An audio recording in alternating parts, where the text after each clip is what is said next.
Welcome to this Photoshop tutorial. Here we're going to be looking at black and white adjustment layers, and this is one of these new non-destructive layers, so it actually does no damage to your image. Now I've got my bridge here and I've decided I want to take this picture and I want to convert it to black and white. I'm going to double click the picture to open it now into Photoshop CS3.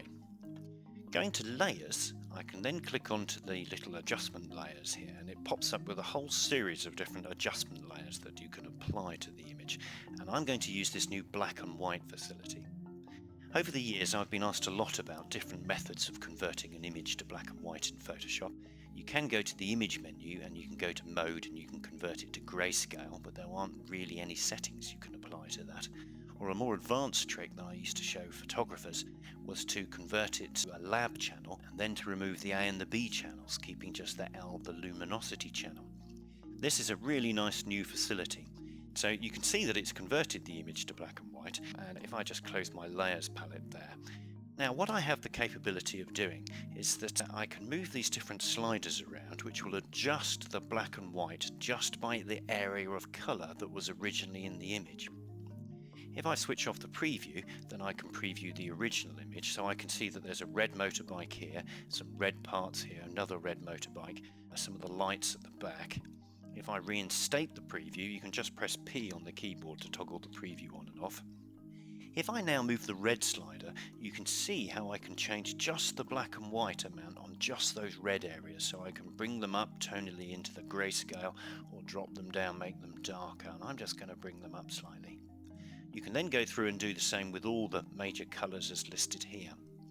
The other thing that you can do is that if you move onto the screen, you'll see that you get an eyedropper.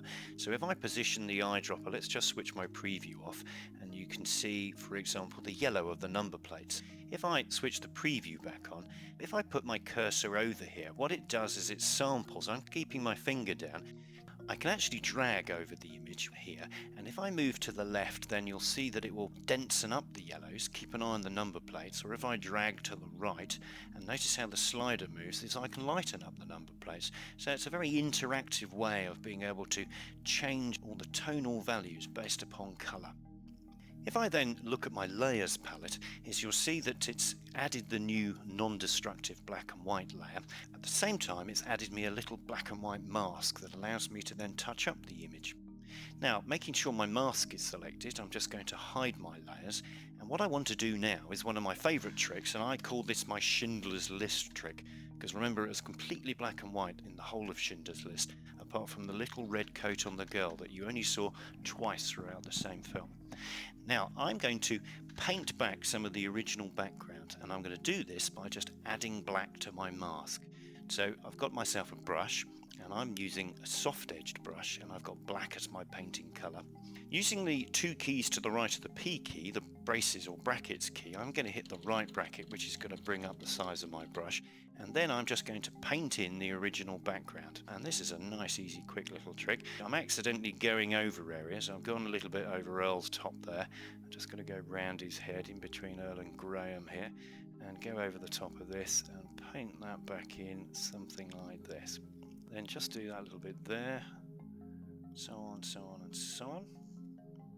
Now, just to finish this off in a nice little bit of detail, is that actually looks quite nice with the blue of his shoulders coming back in.